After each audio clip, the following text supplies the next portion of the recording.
Сәлеметсіздер ме, құрметті білім алушылар? Бүгінгі сабақта біз to be етістігін мамандықтармен бірлесе үйренетін боламыз. Сонымен қатар біз әр мамандыққа болымды, болымсыз және сұраулы сөйлемдерді құрастырып үйренеміз. Оқушы pupil, pupil, pupil. Мысал келтіреміз. Мен оқушымын. I'm a pupil. I am a pupil.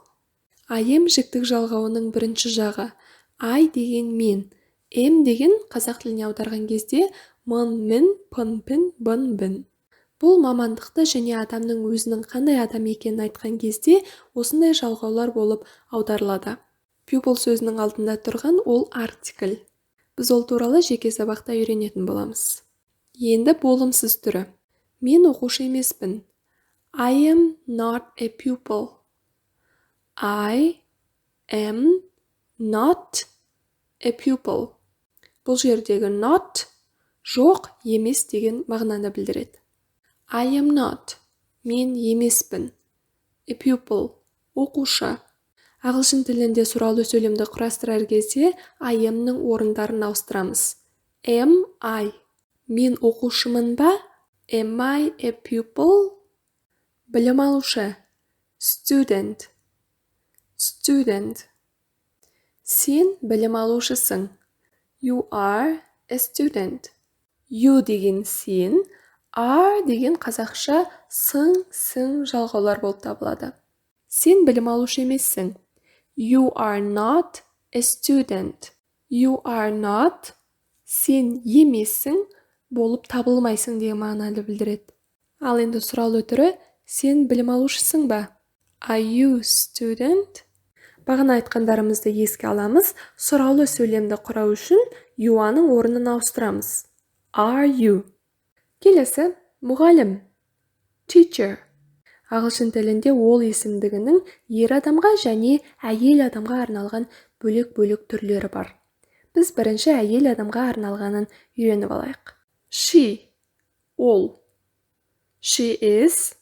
Ол болып табылады. Ол мұғалім. She is a teacher.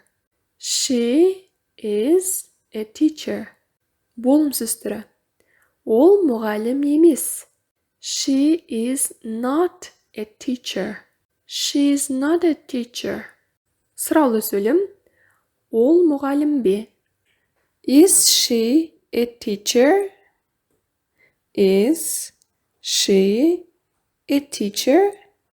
Дәрігер. Doctor. Doctor.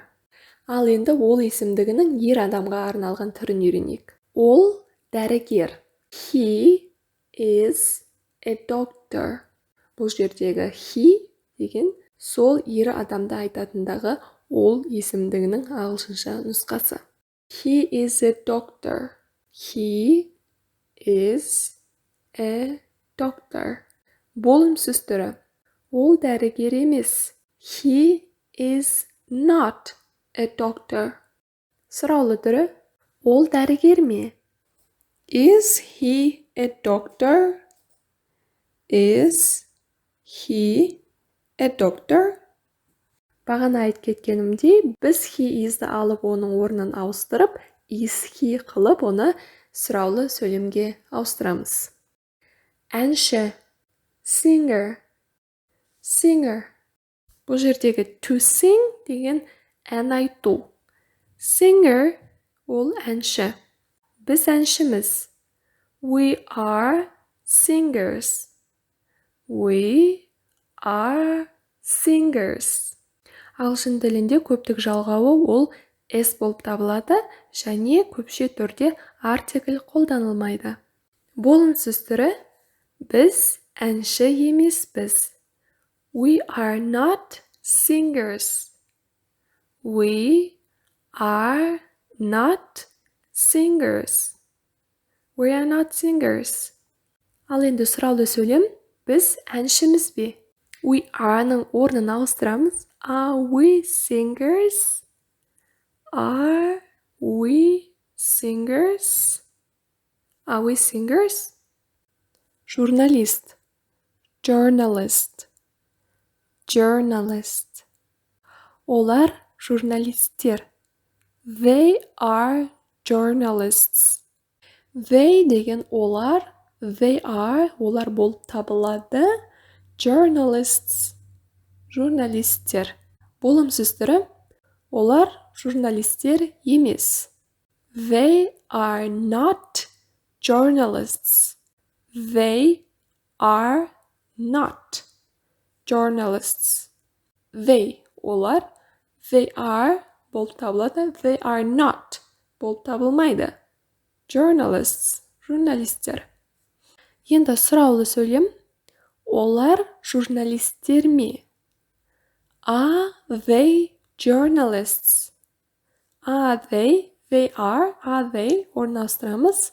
Are they journalists? Олар журналисттер ме? Осымен бүгінгі сабағымыз аяқталды. Сабақ сіздердің көңілдеріңізден шықты деген үміттемін. Онда бүгінгі сабаққа лайк басып, астына өз пікірлеріңізді білдіріп, каналға жазыла отырыңыздар. Сау болыңыздар.